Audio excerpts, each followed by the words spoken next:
So at the outset, let me thank Arup for giving me this wonderful opportunity. I'll be talking on compromised eyes with posterior segment pathologies and post-vitrectomy eyes. The IOL consideration in post-vitrectomy eyes, there are several hurdles that you have to cross before reaching the right decision. There are hurdles while determining the axial length, and we have to take into consideration the difference in the refractive index of the normal vitreous and the silicone oil if you are thinking of a long-term silicone oil tamponade before reaching at the appropriate IOL power, and the IOL material that is to be used is also should be given a second thought in these compromised situations. So the ideal would be to perform a biometry or axiometry prior to vitrectomy using either the optical or the acoustic ultrasound scan.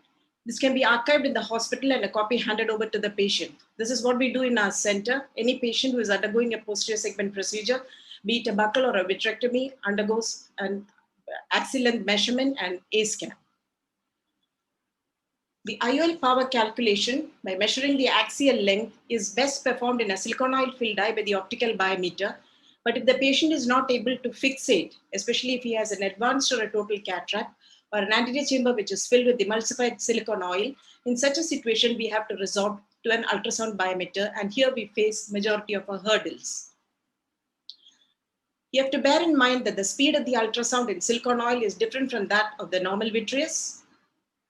The slow speed of ultrasound in the silicone oil will produce smaller amplitude retinal echoes, and there can be shifting or reduplicating echoes. And if you have an eye which has an incomplete silicone oil fill, and if you're measuring the axial length with the patient in the supine position, you will see that on the posterior meniscus, or between the posterior meniscus of the silicone oil and the retinal surface, there will be a small space that is filled either with the liquid vitreous or a posteriorly circulating aqueous, and you will not get an accurate axial length measurement. What axial length that you measure in the silicone oil filled eye has to be adjusted for the speed of ultrasound in silicone oil.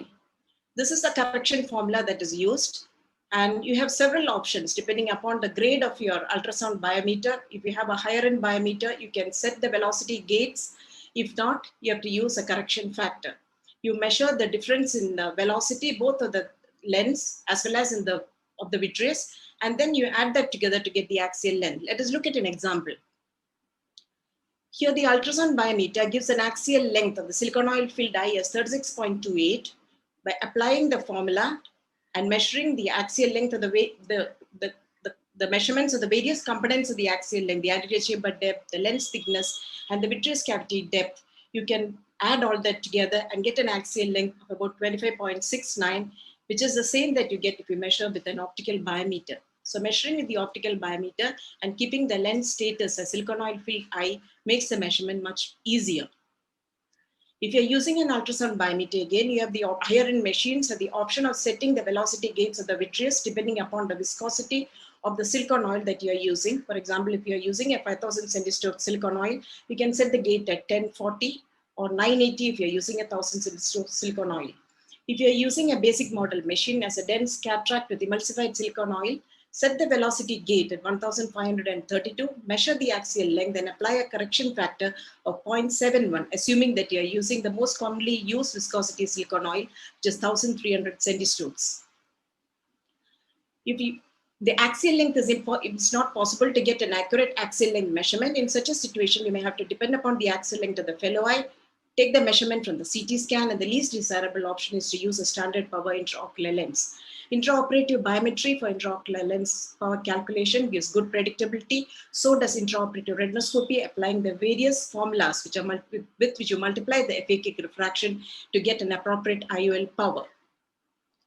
The second part of the discussion is the difference in the refractive index between a silicone oil as well as the normal vitreous. And in certain situations, for example, if the patient has an unstable posterior segment and you have to retain the silicone oil as a semi-permanent tamponade for long periods of time, in such a situation, you have to bear in mind that this higher refractive index of the silicone oil will produce a hyperopic shift in refraction.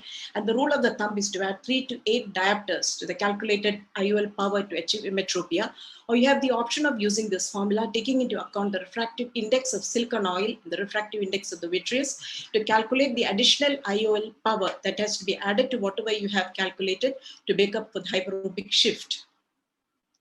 It should also be borne in mind and explained to your patient that subsequently, if that patient requires a silicone oil removal, you can expect a myopic shift in the refraction. The amount of refraction shift depends upon the type of IOL used, and the rule of the thumb is to add 3 diopters to the IOL power that you have calculated in case of a convex or plano lens, and 6 diopters to your biconvex lens.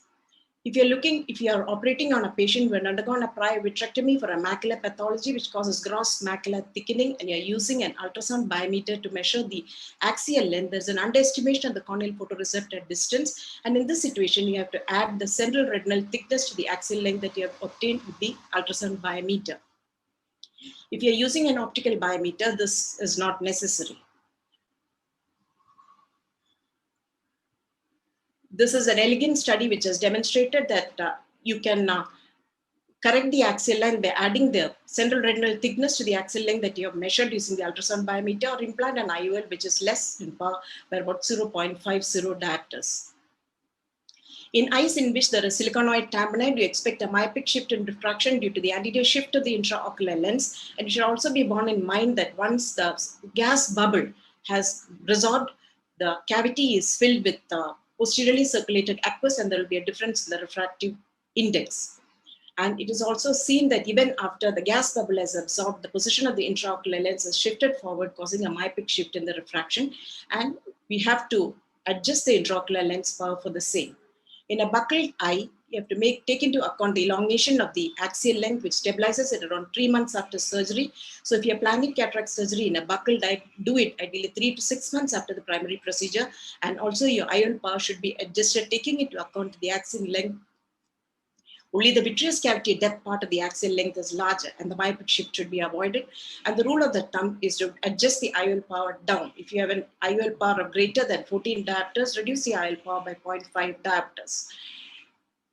Most of the studies that have been done has been done using the older formulas. The newer generation formulas in vitrectomized eyes, whether it is a plain vitrectomy that the patient has undergone, or if you are undergoing a combined phaco silicone oil removal, the newer generation formulas do very well, especially if you do a lens constant optimization also. The Barrett Universal 2 or the EVO or the Keynes formula does very well. And if you have using an older generation formula, and the eye it's a long eye with an axial length greater than 26 millimeter, the Van Gogh adjustment is necessary. Similarly, in eyes who undergo a combined phacoemulsification plus a posterior macular pathology surgery, such as an internal limiting membrane peeling, vitreomacular traction relief, or peeling of the epiretinal membrane, the Keynes formula among the newer generation formula works best. The IOL choice at hydrophobic acrylic is the best IOL to use in this kind of compromised eyes, a square designed to prevent the development of a posterior capsular opacification. And if you opt for a rigid lens, these are the modifications of the desirable features in a vitrectomized eyes. So we're dealing with an intrinsically technology, and every effort to optimize the IOL power calculation, making use of all available techniques and technologies is necessary in this compromised situation. I thank you very much for your patient hearing.